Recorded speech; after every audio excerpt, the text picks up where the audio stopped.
People are asking, how do I stop feeling lonely? Why is it so hard to make friends? Do you believe that people should want to be your friend?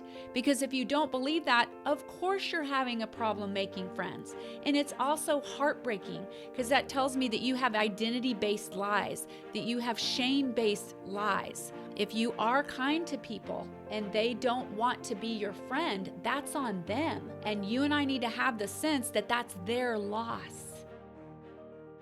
Hello, precious friends. I am back with another episode of Reality of the Delusion. I'm Laura Gallier, author of the Delusion novel series, getting closer and closer to that big screen as we adapt the novel into a feature film.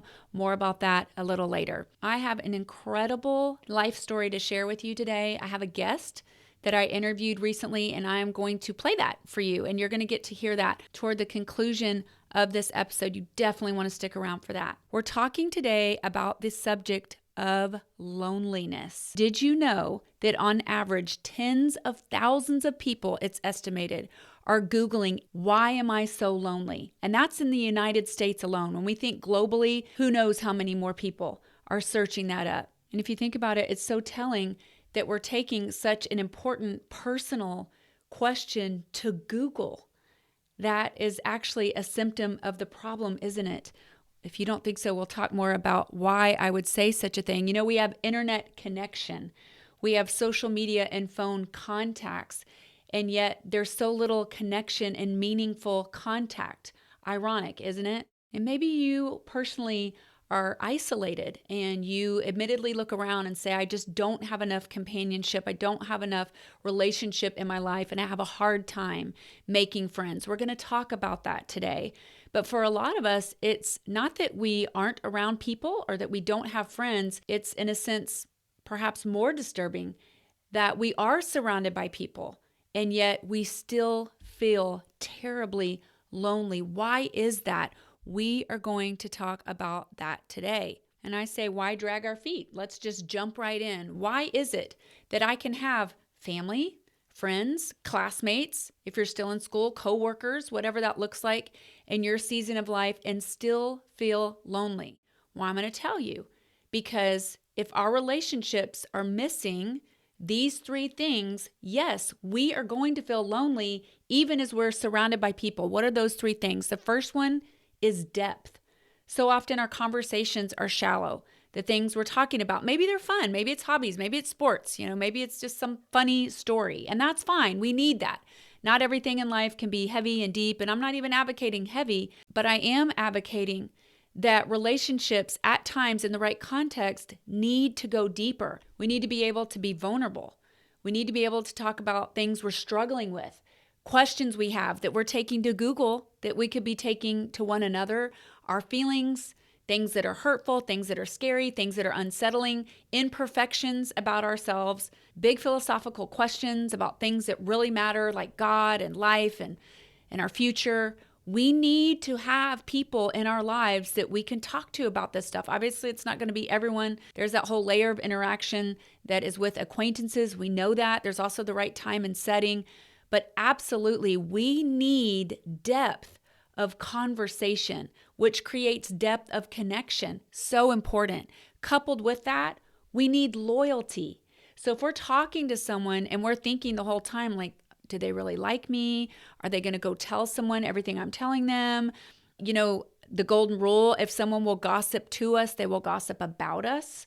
And maybe in our own lives, we're given to gossip, and so we're paranoid, and in a sense, rightfully so. If that's the culture we have with people who think nothing of being disloyal, it's really going to disrupt a sense of connection. And then there's the all-important attribute of our interactions that needs to be there. I talked about this in our last episode. I'm kind of camping out here personally.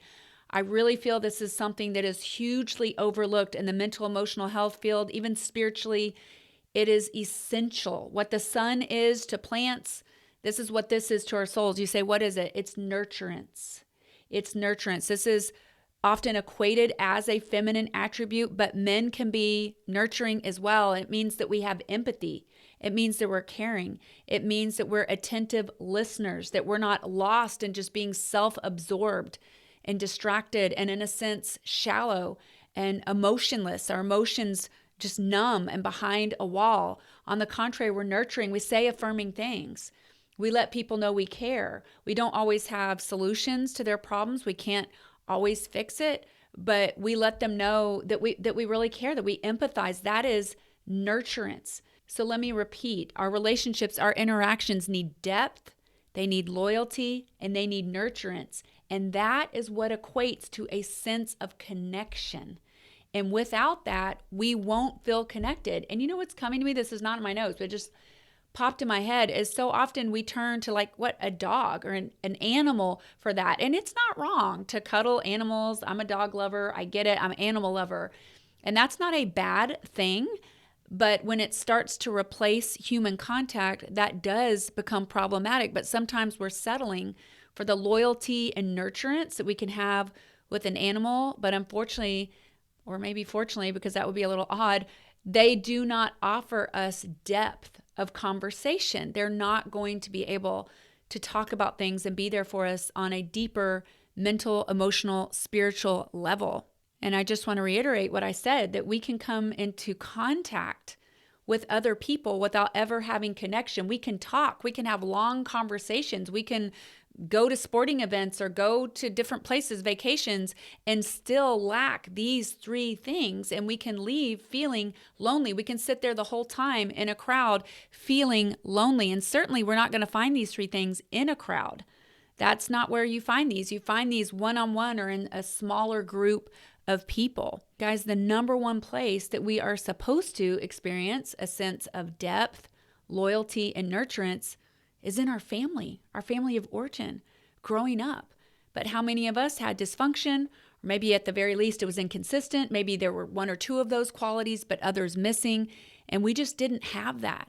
And if you say, what's up with that? What's going on with that? Well, Scripture describes it this way, Matthew 24:12. It's really speaking of the last days, so the times that we're living in now when you consider all the dispensations since the beginning of time. And the verse says this, Matthew 24:12, and because lawlessness will abound, the love of many will grow cold. And because lawlessness will abound, the love of many will grow cold. What is that term lawlessness? In some versions, it's interpreted sin, but it really means we've lost sight of God's laws. And when you hear the word laws, you might think of police officers, criminal, like the rules in that way. But it's a word that supersedes that level of law. It's law like cause and effect. It's laws like gravity. God has laws, and his laws are always rooted completely in reality. And God says we will get to a time in the world where lawlessness, where people are not mindful of God's culture, God's ways, God's relational way of doing things, and this will abound. In other words, it'll be the majority of people throughout the earth, and the love of many will grow cold. Isn't that sad? And that word love is talking about a brotherly love. It's that word agape. It's that compassion that we have for humanity. It's the opposite of being shallow or cutthroat or insensitive, much less violent or hateful or abusive. And that's going to grow cold and is growing cold. And for some of us, again, depending on our home of origin, that's all we've ever known, is an atmosphere where love has grown cold. And that's terribly sad. And that is not what God wants for you. That is not what I want for you. Parents, beware. Parents, I'm a parent. Parents, beware of lacking these three vital attributes that we just went over with your kids. We talk about depth. So many times as parents, we get into a rut and we're asking, did you remember to bring your tennis racket to school? How did you do on your math test? Are you ready to go to karate? We're just asking these questions, and those are good questions. And we're going to have to ask questions like that as parents, but we can slip into a manager mindset where we're not having depth of conversation. We're asking, how was your day? They're saying, fine. We're like, good. And we just move on. We're not giving undivided attention. We're not sitting down, putting the phone away, muting the TV or turning it off completely, looking them in the face and saying, no, really, how are you? It's one of my favorite things to ask people. I interact with people a lot in different settings. And when it's appropriate, when it makes sense to the situation, you're learning about someone, and just say, but how are you really? How are you doing?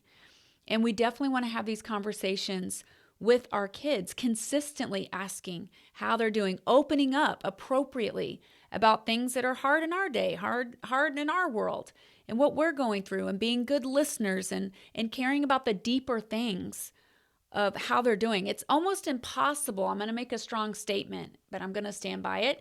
It is almost impossible to have a lot of depth to us if we're spiritually shallow. If we're spiritually shallow people, you say, well, what makes us spiritually deep people? A deeply personal relationship with God. That's truly where I learned the concept of relational intimacy was as a child with God. I'm not kidding. I grew up in a home where there was not talk of faith and all that, single mom, and she just didn't go to church or have a deep, abiding relationship with the Lord, at least not when I lived at home. What was neat is after I grew up and moved out and then grew up, would probably be more accurate to say, my mom did grow deep roots in her relationship with the Lord, and it was very exciting to watch that, and I was very relieved about that. But while I lived at home, there was no talk of God or spirituality. We did not crack open a Bible, not one time that I can recall. And so it just so happens when we are not in touch with our spirituality, so often we tend to go through life shallow because it's God Himself who is the ultimate intimate being. We'll keep talking about that. Parents, I want to reiterate, what about the issue of loyalty? How does that apply to parents? And if you're not a parent, you can use this to reflect back on what it was like growing up in your own home of origin. But it's very easy for us as kids to not understand, and maybe there's some truth to it, that we are not loved unconditionally. Maybe parents communicate that I love you when you perform well. When you don't, I'm standoffish or I'm shaming. It is so important, parents. I stand by this and say it all the time, that we tell our kids throughout the duration of their lives, while they're little, while they're teenagers, when they're grown and out of our house, we can still say, there's nothing you could do and I wouldn't love you anymore. There's nothing you could do and God wouldn't love you anymore. And when they're little or when they're young, when they're still under our roof, we can ask them, what's the one thing you could do? And I and God wouldn't love you anymore. And when they're little, they'll try to guess. It's really cute. They'll name some things and you get to say, wow, that would really hurt my feelings, or that would really scare me or upset me, or I'd be really mad or disappointed, but I would still love you. Please don't assume that your child knows that. They need to hear that from us. And then part of that loyalty piece is, do they hear us running down dad or our spouse, their father, their mother? Are we running them down? Are we saying negative things in secret about their siblings? Are we showing favoritism and being ugly about other siblings, other family members, even just other friends behind closed doors? In people's face, we're just, hi, we're so nice. But behind closed doors, we're gossiping, we're ripping them apart. It's pretty easy to conclude that I don't feel safe in this relationship because how do I know what my mom or dad is doing behind my back? This is hugely important as parents. And then finally, that nurturance piece. Again, we tend to associate it with femininity, and there's truth to that. But even dads can be very nurturing, attentive, empathetic, really just giving that undivided attention we just talked about. It was so sad. I was leading a small group of teenagers, and this young girl, the conversation wasn't very emotionally charged or deep, but we were talking about, somehow the conversation turned to talking to our parents or having someone to open up to. And the tears just welled up and poured down her cheeks of this young girl. And she just said, I can't talk to my mom at all about anything that is the least bit deep. She just doesn't listen very well. She doesn't ask questions or respond. She's very quick to change the subject. And obviously to me, that signaled that mom has got some areas where her own heart is shut down to try to protect her from pain. But I didn't want to get into all that depth with this young girl. But suffice it to say, she was really upset about this. And so as parents, are we a soft place to land? Can our kids talk to us? Do we live behind an emotional fortress? I know for the longest time, I was taught that as leaders, you should never cry, ever, in front of someone who is, in a sense, following your leadership. And certainly parenting is a leadership position, or at least it should be. We should embrace it as such. And I thought for the longest time that I couldn't cry in front of my kids. Now, obviously with little ones, we don't want to overwhelm them. We don't want to be overly emotional. We certainly don't want to be emotionally dependent on them. But all that to say that we can show a level of vulnerability with our kids that helps them to be vulnerable. We can talk about, like I've said, things that we're going through, things that are hard for us, struggles we have, appropriately so, without overly dumping on them. And that will help them learn to open up, or at least know they can come to us. So important, parents. And part of that parental nurturance is also affection. It's verbal affirmation as well. All of that is a part of that. So parents, do we have depth? Do we have loyalty? Do we have nurturance as just part of our everyday interactions with our kids? I'm going to take just a couple of minutes and thank you, all of you who have been so supportive of the uphill but well worth it effort to see The Delusion become a feature film. We have even more people right now coming to the table, pieces of the puzzle. It means multiple contracts, like I've been saying. It means getting to know people. It looks like I may be traveling soon because I'm all about meeting people in person before we partner on this, really serious level of making this film together.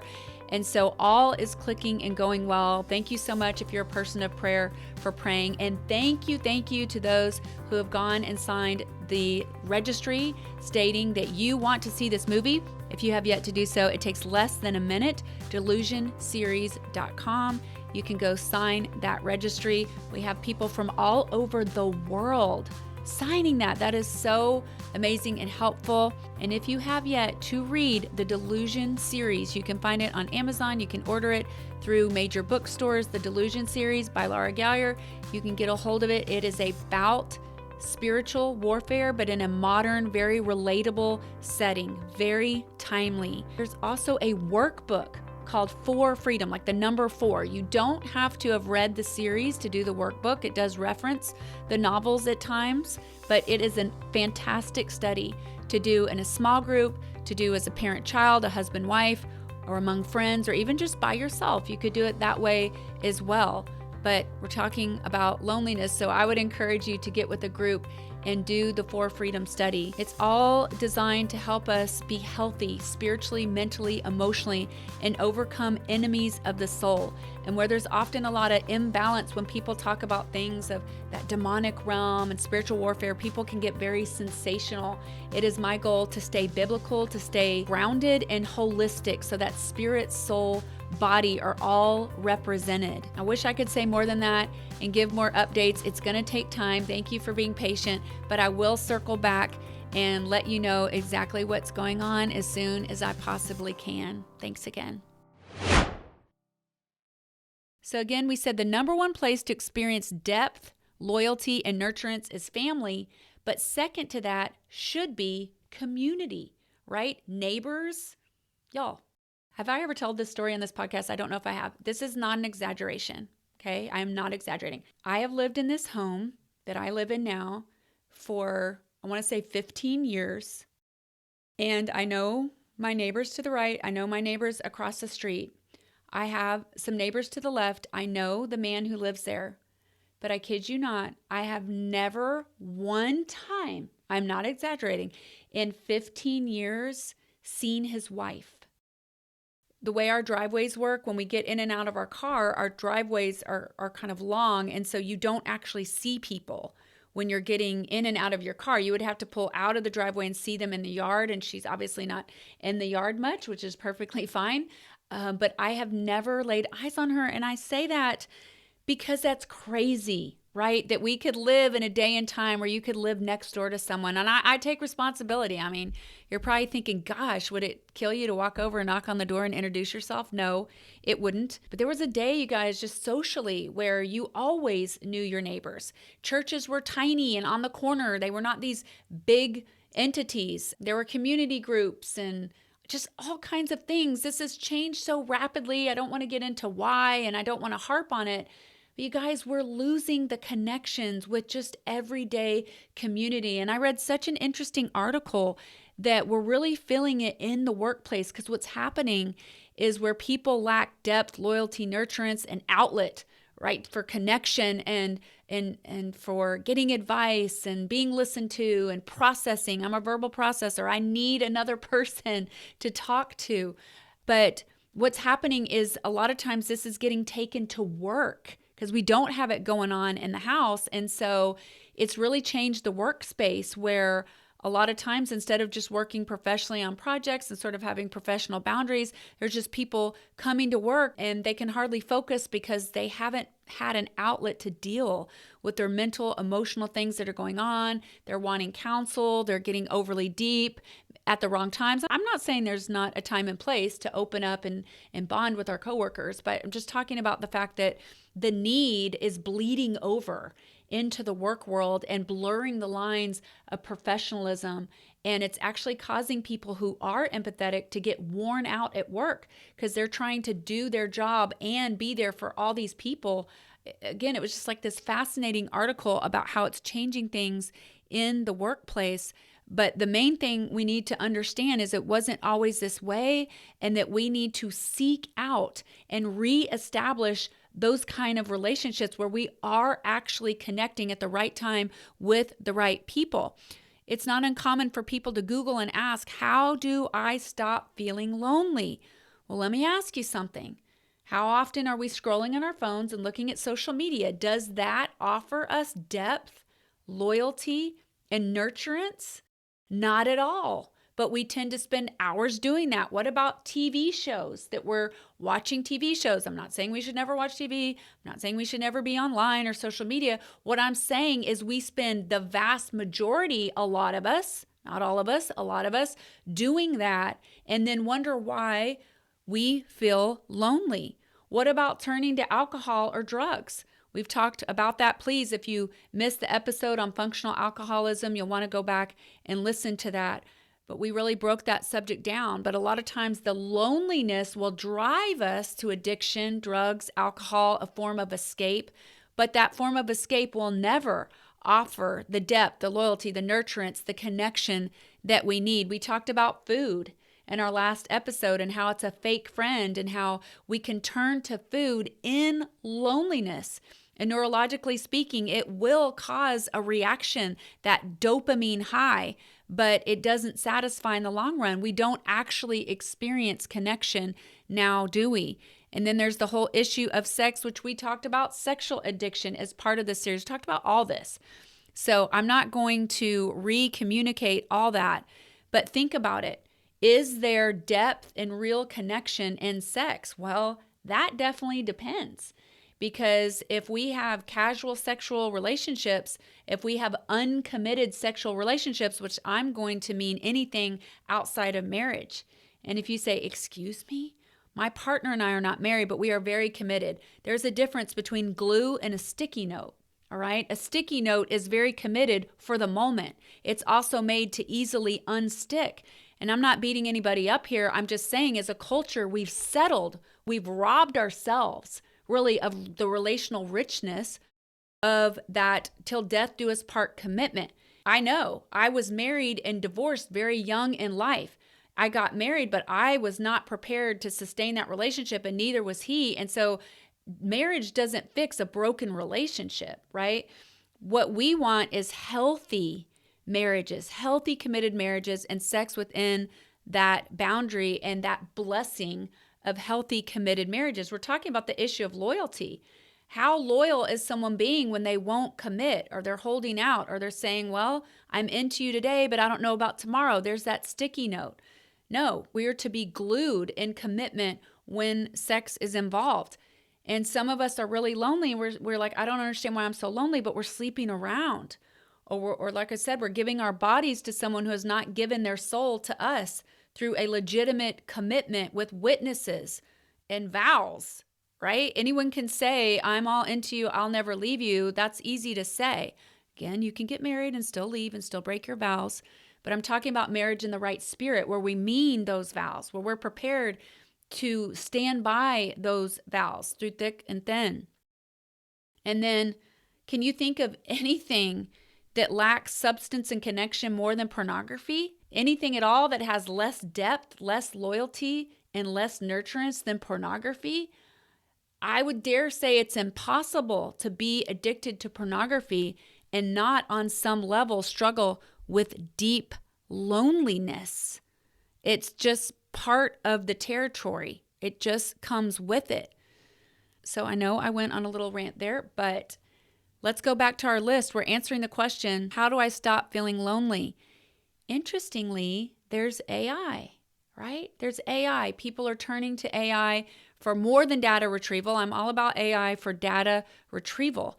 I am not about AI as a fake or artificial friend, but think about it. Think about the way AI is programmed to work. There can be a lot of depth. I say can be, because the more we ask emotionally charged questions, the more AI is going to respond in an emotionally charged way. AI is designed to mirror us in our communication style. So if we're a deep person asking deep questions, we're going to get depth back. We're going to get loyalty in the sense that every time you ask AI a question, it tells you how great you are. It's always being so positive and modeling such a good attitude, if AI can even, if you can even call it an attitude when it's artificial. But yeah, we're going to get that sense of loyalty. And then finally, nurturance. Oh my gosh, AI can be extremely nurturing and understanding, and I hear you, and just take a deep breath and just sit in this a minute. Very nurturing. That is not an accident. The whole idea was to create a sense of connection. And if you say, what's wrong with that? Well, it's in the name, artificial. Artificial. It's a deviation from reality to experience connection with a soulless entity. And if we're turning to that as a culture, and here we are in our homes, isolated, wherever we are, Googling and searching issues and emotional issues, mental issues, spiritual issues, we're turning to AI instead of each other. Do you see how that's perpetuating the problem? Do you see how that's keeping us from talking to each other for whatever the reason is? Whatever the reason is. It's not the solution. If anything, it's meant to pacify and be a stand-in for the real solution, which is connection with real human beings. And I get it. It's messy with real human beings because we're broken. We can be hurtful. We let each other down. It's cleaner with just something artificial and fake. And I get that. But you can't have one without the other. You can't have authenticity. There's a big difference in a real plant and an artificial plant. You don't have to water an artificial plant. You don't have to put it in the sun. It's easy. You just stick it in a pot. You're done. It looks beautiful, whatever. But guess what? It's not real. It's not growing. And we're called to live in reality. That's what this podcast is all about. We are recognizing deception. We're realizing our worth, and we are righting what's wrong. That means authenticity. That means reality. By the way, some of us would describe our marriages as lonely. We would describe our marriages as lonely. Why is that? Because at some point, we either never had it or we stopped cultivating depth, where we're talking about things that matter. We're authentically talking about heart matters, if you will, things that are perhaps emotionally charged, just deeper level. You know exactly what I'm talking about. I know you do. We've stopped being loyal, perhaps. Maybe other interests or commitments or even relationships are crowding out what we used to give first place to our spouse. And maybe there's a lack of nurturance, which includes being thoughtful, includes being a kind listener, having gentle words, saying affirming things. All of this is part of nurturance. And if we're not sowing that into the relationship, we're going to have a lonely marriage. And I know it takes two, but what we tend to do is create a nuclear war where when we feel our spouse pulling away and not doing those things, we retaliate by saying, well, and then I'm not going to do those things. And that is a recipe for epic failure and for distance and coldness, the love to grow cold, right? We need to sow back in and, in a sense, not keep score to the degree that we can. I understand there can be issues where the other person, our spouse, really needs help, but be careful because we are very apt to thinking, man, my spouse just seriously needs help, when really a lot of the issues are right there with us. So be careful how you're thinking of that. I'm really looking forward to getting to that interview I mentioned at the start of this episode with JT Burnside. That's his name. He has an incredible story about loneliness and how where it led him and what happened. It's a really great testimony. But I want to share a few things first, just a few more things. Perhaps you're saying, I want meaningful connections, but I don't know how to make friends. I don't know how to do it. Why is it so hard, you might be asking, to make friends? Whether you're a young teenager still in school or you're a grown adult, we could be any age, and come to this realization. We don't want to do life alone. We are not designed to do life alone. So here are 6 steps that I believe are really wise and really true when it comes to making friends. I'm going to go through these relatively quickly, but they're really good. Number 1, determine to be a kind person, to genuinely care for other people. I'm not talking about becoming a people pleaser and becoming subservient and being at the mercy of what other people think of you to a degree where you're just scrambling and performing. I'm not talking about that. I'm talking about genuinely caring about people. And if you recognize that life has given you some bumps and bruises and you've got some calluses and you're a pretty hardened person and you've learned to look at humanity with just this wall up, you got to stick with me on this podcast because we can't break all that down today, but that is something I talk about and revisit consistently is when we've been wounded, how do we heal? I mean, that's a common theme. So stick with me, but at the end of the day, we need to self-evaluate and ask ourselves, am I kind? Am I kind? It's a word that I've just been camping out on lately because I want that to be a hallmark of things that I do professionally, personally. I want it to be said of me in the culture that I have a hand in creating, that it's permeated by kindness. It doesn't mean we're not assertive. It doesn't mean we don't have boundaries. It doesn't mean, any of that. It's a very positive thing. And know this, kindness is a major attribute of God. There is no kindness that ultimately does not come from God. God is kind. So if we're struggling with the issue of kindness, start there. Start with that spiritual piece. And when I say God, I'm talking about the God of the Bible. I'm not being a universalist. He literally has a name in Scripture, Yahweh. He is the Father of the Son of God, which is Jesus Christ. So there's no obscurity there. And I talk a lot in different episodes about why I believe that. Number 2, on the steps to making friends. The second step I would suggest when you've determined that you're kind is we've got to settle that others would be blessed to be our friend. If you're approaching this as like, I wouldn't want to be my friend. If I was someone else, I wouldn't want me for a friend. That's a problem. And that's a worth issue. And if you are kind, you are worth having as a friend. You are worth having as a friend. We did a survey to measure the mental emotional health of students in relation to the I Am Worthy mental emotional and character building program. I know it's a mouthful, but I love that and had a hand in creating that. And one of the survey questions was people should want to be my friend. And it was a great locator of their own sense of worth. And I want to put that back on you today. And I want to evaluate that for me. Do you believe that people should want to be your friend? Because if you don't believe that, of course you're having a problem making friends. And it's also heartbreaking because that tells me that you have identity-based lies, that you have shame-based lies, or that you need some serious healing to improve some things, that you're being honest about your personality. But usually, 9 times out of 10, when we're feeling that way, there's no truth to it whatsoever. We just have a really fractured sense of self, and we have a fractured lens the way we're seeing our own worth and value. And I'm telling you right now, if you are kind to people and they don't want to be your friend, that's on them. And you and I need to have the sense that that's their loss. That's their loss. If they are not willing to reciprocate and be a friend, their loss. I hope you have that attitude about you. Number 3 on our steps to making friends, determine to introduce yourself to people, ask their name, and ask questions about them. I've grouped this into one thing. This is very practical on the how-to.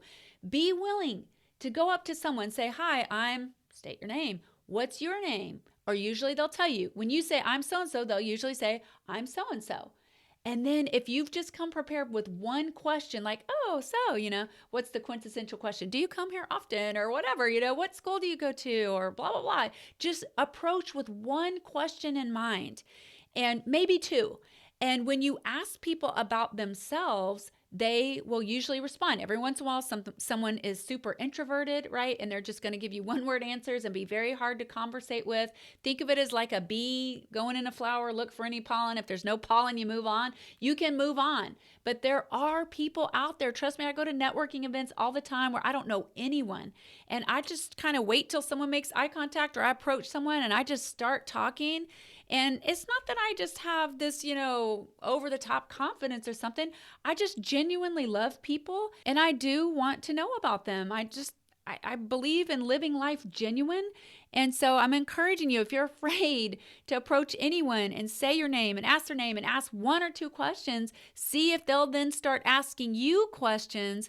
We want to get over that fear, right? That is like a basic social skill, which is not commonplace these days. Honestly, sadly, it is not commonplace these days. Number 4, there's 6 steps here, by the way. Number 4 on the steps to making friends in time. I'm not saying you do this in the first 5 minutes or the minute you've met someone. In time, start opening up about meaningful things, heartfelt things. That's that depth of conversation. Have conversations about more than just surface level, the weather and their favorite sports team. I mean, we always start there, okay? But think about how in your relationships, perhaps those that you already have, do we talk about things that matter? Do we ask people how they're doing? They say the 2 things you should never talk about is religion and politics. Try talking about it sometime. Try talking about these things in a really patient way, in a loving way, where you don't get into these big arguments, but where there's tolerance for people who think differently and believe differently than you. Talk about things that matter. Don't just talk about surface level things, or otherwise you'll have friendships, but you'll lack that sense of connection. We've already talked about why that's detrimental. Number 5, be a loyal person. And this starts in our minds. If we're sizing someone up like, I don't like her shoes, I don't like his this and that, and we're just a critical, negative person, that's not okay. If we can only associate with people who look like us and remind us of us, we are an egotistical person. We need to get outside of ourselves. So we want to come into relationships and friendships with a sense of loyalty. We aren't going to walk away and gossip. I don't tolerate people making fun of other people in my presence. Like, you're not going to come to me and gossip or laugh about how ridiculous someone looks in a mean-spirited way. It's one thing, someone's dressed flamboyant or something and you make a comment, but I'm talking about in a critical, mean-spirited way. I don't tolerate that. And that's that spirit of loyalty. We need to be loyal. Are you a loyal person? And finally, number 6, you could probably guess where I'm going here. We want to be nurturing. Are we a caring listener? Are we quick to affirm? I'm not talking about just heaping flattery on people and complimenting them, as often as you can in an insincere way because we want them to like us. I'm talking about sincerely complimenting, like, you are really good with words, or that was very smart, or God, you are really good at that. I love to look for opportunities to genuinely affirm people, and I consider that nurturing. And listen, and don't just talk about yourself, okay? This is a skill. We'll put this under the nurturing step here. Some people will go on and on and on and on and on about themselves and never come up for air and ask about the other person. That is a lack of nurturance, depth, and loyalty all wrapped into one. Don't do that. Right? That's not going to help. So let me repeat these. If we are trying to make friends, consider doing these 6 things. 1, determine to be a kind person, genuinely care about people. 2, settle that others would be blessed. They would benefit from being your friend. 3, determine to introduce yourself to people. Say your name, ask their name, ask them a question or 2 about themselves. Number 4, in time, open up and talk about meaningful things. That's that depth. Number 5, be a loyal person to their face and behind their back. Number 6, be a nurturing person, a caring listener, empathetic. You get it. As we prepare to share the story that I want to share, and I'm telling you, you are going to want to listen to the end, but I want to address this very important question. How is loneliness affecting my mental health? That's something people ask and want to know. I just want to say that there are all kinds of unhealthy emotions and even disorders, as we label things in that psychological community, that can come out of loneliness. It is not good for the soul. It is not good. And as you're going to hear in the story that I'm about to share today, the interview that I recently did, it can even lead to the darkest of valleys, to suicidal thoughts, to suicidal ideation. Loneliness is that serious. It is that serious. And that leads to the ultimate comment in this subject today, which is that you and I, friend, are made for connection. It's not just, oh, it would be nice, wouldn't it be good if. We were made for connection. And we have a spiritual enemy. The demonic world is real. And that satanic world would love to find anything and everything that will impede, hinder, stop, cut off genuine, pure connection and the innocent, beautiful sense of connection. We can connect in ways that are ungodly. I'm talking about the good, godly ways that are like life to your soul. And first and foremost, that connection is meant to be with God. And I'm so sorry if you've been exposed to religion or no understanding of God at all, and you just think of him as like the man upstairs, if he exists at all, just kind of looking down, watching from way afar. That is not God at all. If you dig in those scriptures, you will see he is extremely relational. He went to great lengths to make sure that we could have a relationship with him. So first and foremost, that sense of connection, we are called to have that with God. We were literally created to have a deep, abiding, satisfying connection with God that supersedes dead legalistic religion. And we are meant to have meaningful connection with other people. And if you are falling short in any way, if that is something lacking in your life, don't be discouraged. Just know there's great hope to move toward that. I want that for you. So now we have finally come to the time where I get to transition and introduce you to my friend JT Burnside, who is going to talk about an experience he had as a young man where loneliness became a dark cloud that nearly snuffed out his life. I have a final, very important point to make at the conclusion after the interview, so please stay with me. But let's listen to what JT has to say. JT, you and I have been looking forward to this for a while, for months literally, and it's finally time to connect, to have you on. You have such a powerful, literally miraculous story. Why don't you begin for our listeners by just giving us a little bit of background of your childhood, some things that you went through, and how that led to a very dark moment in your teen years. Gotcha. Well, my upbringing was we did not go through church. I was not brought up in through the church. So Christmas and Easter was really presents or Easter bunny and that little gift basket, right? And so, watching my parents, their relationship was hard, right?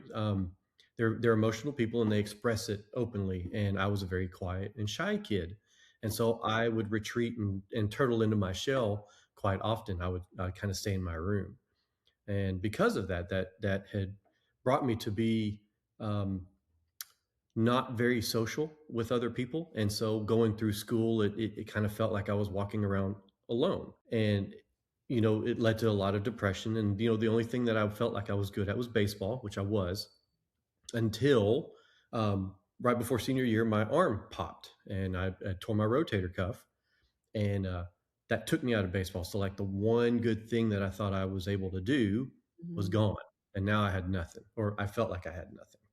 So it was just it was hard, feeling Mhm. like there's nothing there, feeling like my purpose was done. Like what else is there to do? And that's what led me down to that dark hole. Because at that point in time, it's like, well, there's nothing else to do. Everyone would be better off without me. All this, nobody will miss me. All those thoughts were starting to go through my head. And let's pause there because I think it's so important for our listeners to understand those didn't sound like some evil devil talking to you, right? Mhm. It just sounded like your own thoughts. Mhm. And obviously, we're going to get to the conclusion of your testimony, but just to pause here, what would you say about what you now understand about those thoughts? I now understand that those thoughts were absolutely inaccurate. It would have been quite the opposite. I would have been very missed. My parents would have been very sad. There would have been a massive hole in the world. I would not have met my wife. I would have not have had my friends after that. I would not have had my son. I would not have been a baseball coach and then played in the men's league myself.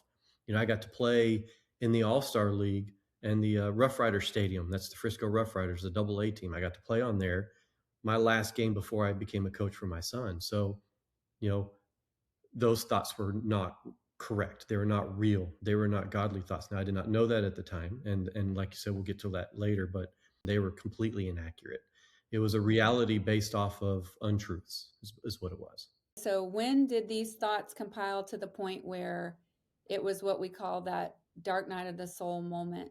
It was right about the time when I went to graduate high school, and I didn't have a college direction. I didn't have friends. I didn't have, my parents were angry. I didn't have baseball. I didn't have really anything that I thought that I had anything worth going towards. And then it finally just got so heavy on my shoulders that that's when the dam burst. And that's what led me down to that night. And talk us through that night where you literally lost the will to live. You so Yeah. believed those lies. If I pause, it's because I'm collecting myself. Because I still how there's memories that you can very vividly remember that when you close your eyes, you're back there. That's one of those moments, as well as many. Um, but it was a warm summer night. I was 18 years old, and I was just a year out of high school because I graduated at 17. And I finally got to the point to where I thought to myself, I'm done. I have no baseball. I had no purpose. I had nothing. I had no friends, no real job. And so that night, I decided I'm done. And I loaded my rifle, and I very vividly remember I sat on the edge of my bed, and I put the stock of it in between my feet, and I loaded a bullet. I put my thumb on the trigger, and I started pulling. I started pulling the trigger, and I'm looking at myself in the scope reflection, and I'm crying. I'm bawling my eyes out. And right before it goes boom, that makes the next noise, I vividly heard stop. As we're talking here, I heard stop. And I kind of paused, and it kind of startled me because I'm the only one in the house. It was going to be hours before anybody found me. And I just kind of sat there in this overwhelming feeling of don't do this, make a phone call. And so I did. And that phone call changed the complete direction of everything. It was a guy that I had met once at the graduation party thing that he gave me his phone number. I called him. He goes, "Hey, man." I said, "Do you remember who I am?" He goes, "Yeah, I remember you." I said, "What are you doing?" He goes, "I'm playing Gran Turismo. Come on over." So I went to his house. And before that, I was like, if this doesn't work out, I can always do this later. So I unloaded the rifle, put the bullet in my pocket, and I drove to his house. And for the next 6 months, I was spending the night at his house, and he was my best friend. He was my best man at my wedding. And he had no idea what he did for me that night. I want to ask you, what role did loneliness play in getting to that dark spot? Not feeling like I had anybody that cared. I didn't feel like I had anybody walking with me. I didn't have anybody to lean on. It was literally me against everything. And, being picked on growing up through school, even in baseball. The only time I ever felt worth anything was when I made the diving catch or threw the kid out or hit the home run. And anything in between, it was like I was invisible. And so it felt like I was just not there already. So would it be accurate to say that in the absence of meaningful connections, you turn to performance, which is a miserable way to live? I think I say that on every single episode of this podcast, just performance is not the way to live, but that's so intuitive when we're lacking those meaningful relationships. And were you trying to make friends, or were you surrounded by friends, but it was still shallow? Like, help us understand why you were so lonely. So there, those memories that you can think of all the time, those ones that you close your eyes and you can remember.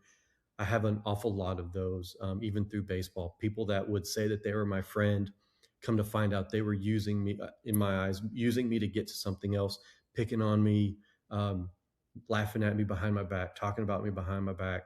Um, People that I thought I could trust, right? And turned to where I couldn't trust them. And so, there's lots and lots of moments. Of just being hurt, betrayed, let down by people. Absolutely. So Absolutely. you isolate, right? We intuitively Mhm. do that. And then you just get more lonely. And those lies become more and more intense and real. And there's no one to bounce it off of or Right. life into us. Yes. So help us understand what motivated you to reach out to that friend that you just happen to have his number. I mean, what do you equate looking back caused you to do that? So when I heard that voice stop, it kind of changed the trajectory of my peace in my body. I literally felt, not only around me but in me, a difference. And it was like, instead of pushing me away, it was pulling me close, saying, "Make this phone call. It's going to be fine." And I didn't know it was going to be fine, but I just, like, I followed it, blindly followed it, saying, "Well, why not?" And that person, when he invited me in with open arms. And I think I ended up telling him, like, 4 or 5 years later, that night, of what he did for me. And all he did was just hug me, which is exactly what he did in the very beginning. And that's really all I was searching for, just somebody to hug me. Wow. So, a couple of things here because I don't want to gloss over some really significant things. What were you thinking at the time when you heard the word stop, like literally supernaturally hearing this voice and it came with peace and a sense of loving you and drawing you near? What did you think that was? Who did you think that was? At the time that it happened, I was caught off guard. Like, did I even really hear that? Was that in my mind? Was I making this up? Did somebody Was somebody in my room? So I, like, looked at my door to see if anybody was there. Nobody was there. I even walked around the house for a second. Not Nobody was there. So at first it was more of like, did I actually hear what I thought I heard? And of course it was completely silent in the house, the entire house. It was dark. And so I was like, okay, maybe that's weird. And then, instead of this weight, I felt lightness. I felt just calmness. It was the most incredible feeling that I'd ever had up to that moment. And I didn't know who or what that was until 3 years later. And I want to absolutely, I cannot wait to get there. I want to ask first, what if this friend, Jared Roberge. okay, what if Jared had not welcomed you over or not been kind or been too busy for you?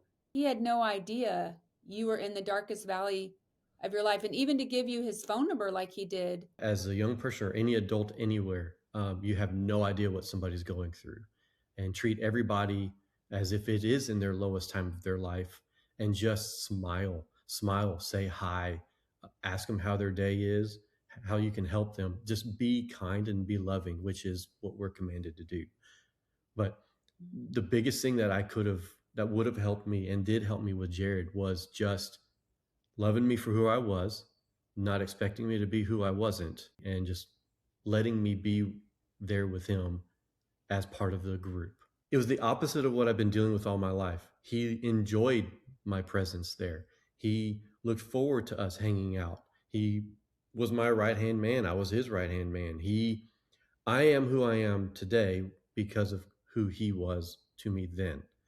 I'm no longer shy. I'm no longer quiet. I'm very outspoken. You can ask anybody around me.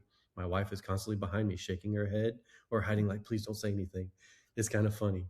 Um, but just because he loved me for me, I was able to love me for me. And you know what? We have lost something in our culture when it comes to male friendships. Hmm.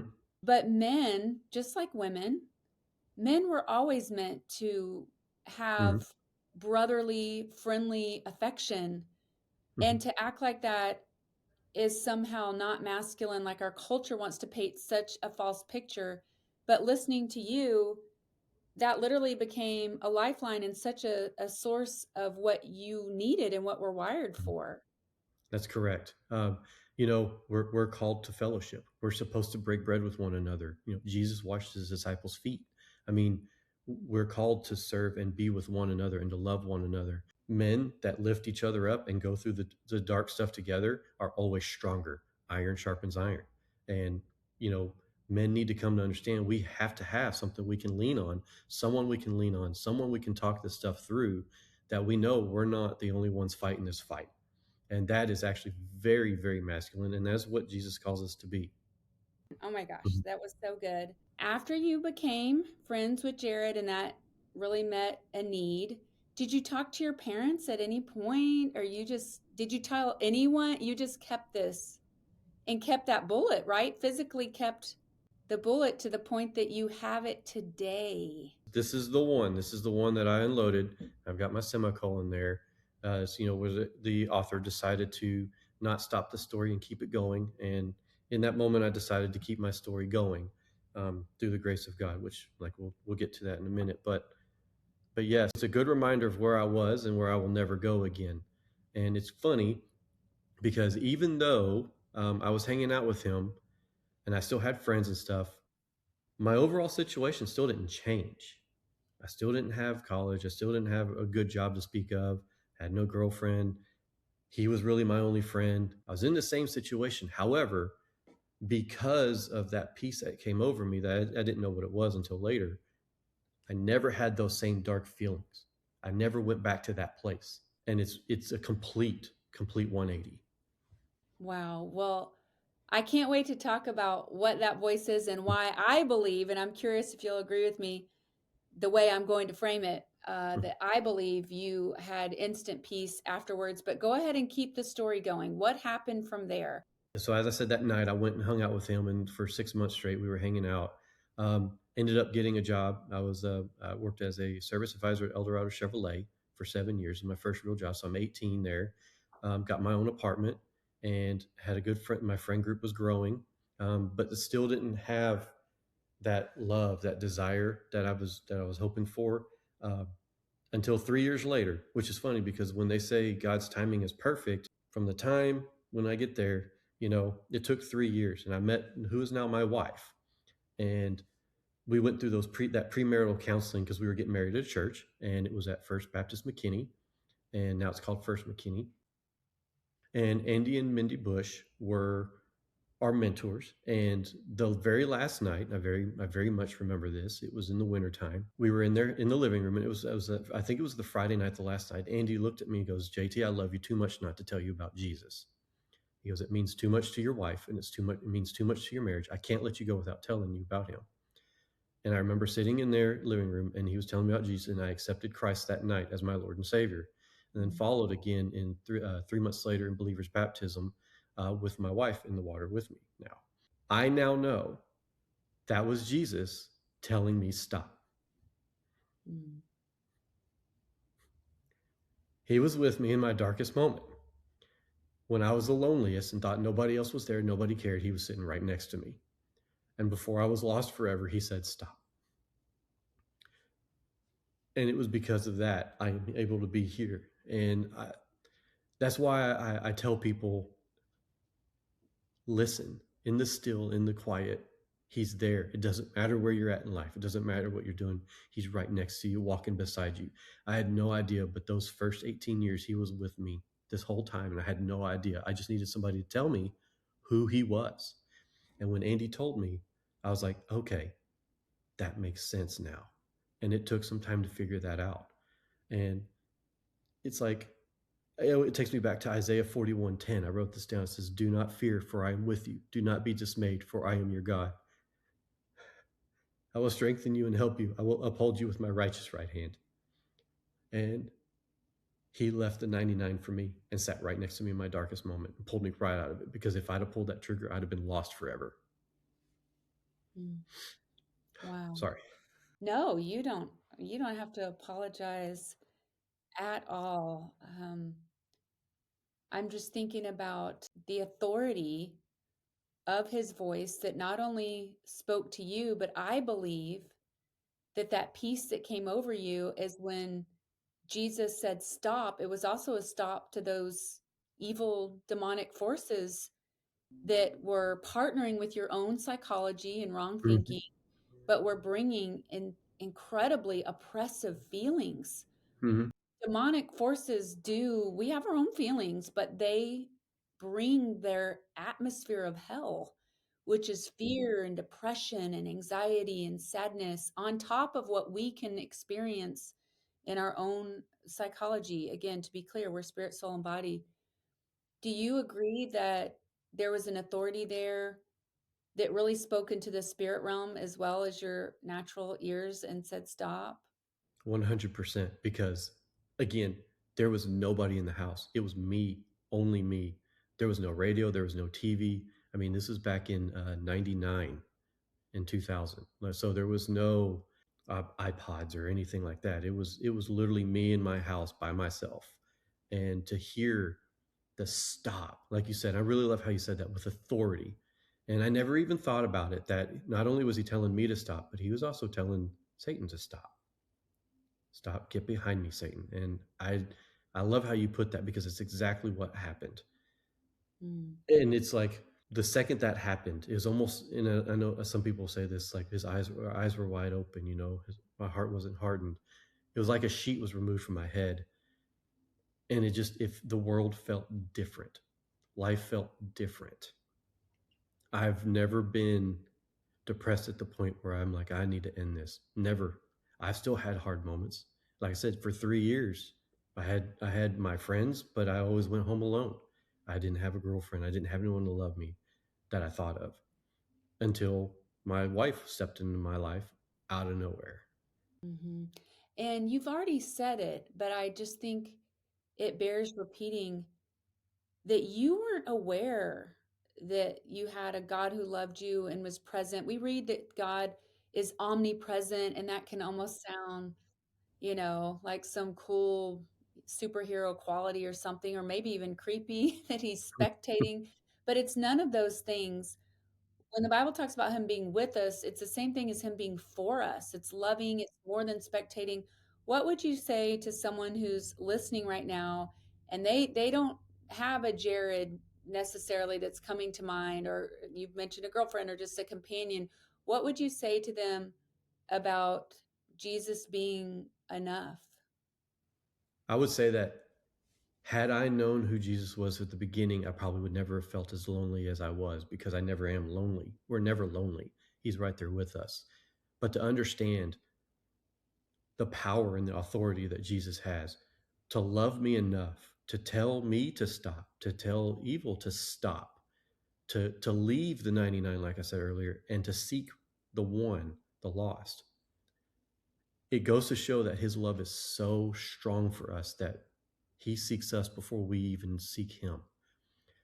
And it's always incredibly comforting to look back and know that, yeah, I was sitting there and I felt alone, but he was right next to me the whole time. And then you go back and you can look back at other things. And before I realized, I knew what that protection was, even before that night, he was steering me in ways to keep me out of bad situations that could have gone worse. And they always say, you go through the storm and you always wonder why. And you come out the other side going, oh, that's why. Well, that's where I was at. I look back on, wow, if I had kept playing baseball, I wouldn't have met my wife. I wouldn't have my son now. I wouldn't be in the job I'm at. I wouldn't be sharing this. I probably wouldn't have even found Jesus, depending on the route I go. And so there's no telling where I would have been now. And it wasn't until I was in Germany in 2018, sharing my testimony to almost 400 German kids and parents that never heard of Jesus. That night, 5 kids came forward and says, I've been having feelings of taking my own life. I want help too. And had I not held, and if I had not said that and talked about that, there's no telling what would have happened. There is no shame in having those feelings. There is no stigma behind it, right? Because everyone I tell that to hugs me and loves me and cries with me. If you feel alone and you feel like there's nothing there, you have no purpose, I want to say God has a purpose for all of us. If you think that what you are only good at has been removed or taken away, it's because he's got something way better. And to hold and steer the course, like I said, it was 3 years from the time he's told me stop to where I had love in my life, where somebody cherished me. 3 years. And so that 3 years, he was building me up. He was building me and creating me to be who I needed to be to hear him and accept him and to love my wife the way that she needed to be loved. I would say, read your Bible, pray to him often, and just ask him for help. And he will be right there listening. That's amazing. And certainly you can look back on your life and realize, I'm reiterating that despair you were feeling, the feelings were real, but the belief system attached to it was a lie. Correct. And you have nothing but immense relief that God intervened and that you did not follow through. We need both. We need the love of God first and foremost. Mm-hmm. We do need people, because you did make that phone call. Mm-hmm. I did. So it was a step of faith, right? And I didn't even realize what faith was at the time, but it was that step out of just putting myself out there, because I would not have, like I said, I was a very shy, closed person. It was very scary for me to approach people because I would feel that rejection, because I would constantly get rejected in my mind. And so I would say, push that aside. Those feelings are false. That's actually the enemy trying to keep you from building those loving relationships. And say, put yourself out there, go for it, make a phone call, join some sort of group, do exercising stuff. The best things is to be with groups of people, because that's how I survived. I met Jared. He was my one guy. But then I met Caleb and Eric and all my other friends that was there for that weekend. And as my group grew, my sad feelings went away. But it all started because I took a step of faith and just put myself out there. The biggest thing for anybody when it comes to the thoughts of trying to take your own life, the thing is, because you feel like nobody cares, you're not worth it, it doesn't matter, there's nothing to live for. And I will honestly tell you that is so incredibly inaccurate and false and a lie that I wished I never had those feelings. God has a purpose. God has a plan. He knows where you're going. He knows what you're dealing with, and he will absolutely pull you through it. Just keep taking one step forward, because he will carry you through it. Guys, when it comes to this topic of loneliness, it's one thing to make sure that we are not lonely, and I want that for you, and I encourage you in that. But we need to go a step further and be aware of people around us who are lonely. I'm challenging you, like I'm challenging myself, to be inclusive, to be someone who includes. If you're a student and you're in school and there's the student that's just always sitting there by themselves talking to no one, go introduce yourself. See how they're doing wherever you're at. I feel like I'm mindful in social situations of looking around. I will go toward the person that's sitting alone. And we want to be safe about this. I'm not advocating that you pick up hitchhikers or invite strangers back to your apartment by yourself. No, use wisdom. There is such thing as stranger danger. But when you're in the context of a situation that would be safe for you to talk to someone, let's do that. Let's challenge ourselves. One of the best ways to not be lonely is to be a solution to someone else's loneliness, like we heard in JT's story that his friend did for him. I just want to say that I have maybe 1 or 2 standalone episodes coming up next. I'm sort of mulling through what I'm going to do, but then we're going to transition into a series on mental emotional torment. I want you to join me for that. Please subscribe so you don't miss any of them. And now for our reflection question. Ready? Am I a person of depth, loyalty, and nurturance? I encourage you to give that some thought and ask, am I a person of depth, loyalty, and nurturance? That's all for now. Thank you so much for tuning in. I'll see you next time. God bless.